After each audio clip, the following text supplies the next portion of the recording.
রবীন্দ্র বিশ্ববিদ্যালয়ের স্থায়ী ক্যাম্পাসের দাবিতে বগুড়া নগর বাড়ি মহাসড়কের শাহজাদপুরের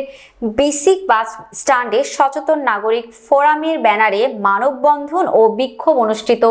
23শে জানুয়ারি সকাল 11টার সময়।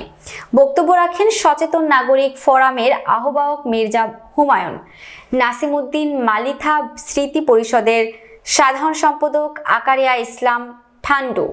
প্রেস ক্লাবের সাবেক সভাপতি বিমল কুমার কুন্ডু, সচেতন ফোরামের উপদেষ্টা মাওলানা আবু জাফর, আব্দুল মুমিন, শাহজাদপুর মহিলা ডিগ্রি কলেজের প্রভাষক আলমাস আনসারি, ব্যবসায়ী নেতা আক্তার হোসেন ও মইনুল হোসেন, বৈষম্য বিরোধী ছাত্রনেতা মোহাম্মদ হাবিবুর রহমান ও মইনুল হোসেন, তাঁত ও বস্ত্র ব্যবসায়ী নেতা হাফিজুর রহমান, বিদ্যুৎ রেসিডেন্সিয়াল স্কুলের প্রধান শিক্ষক আনোয়ার হোসেন প্রমুখ।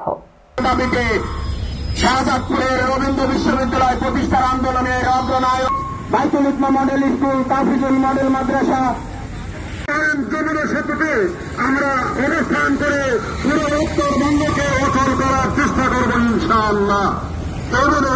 শিক্ষার্থীদের প্রাণের দাবি, শাহজাদপুরের মানুষের প্রাণের দাবি, স্থায়ী ক্যাম্পের সর্বস্তরের জনসাধারণ সচেতন নাগরিক ফোরামের এই আয়োজনে আজকে বেসিক বাস স্ট্যান্ড প্রশাসন শুরু করেছে কিভাবে এটি ল্যান্ড প্রসেস করা যায়, নয়তো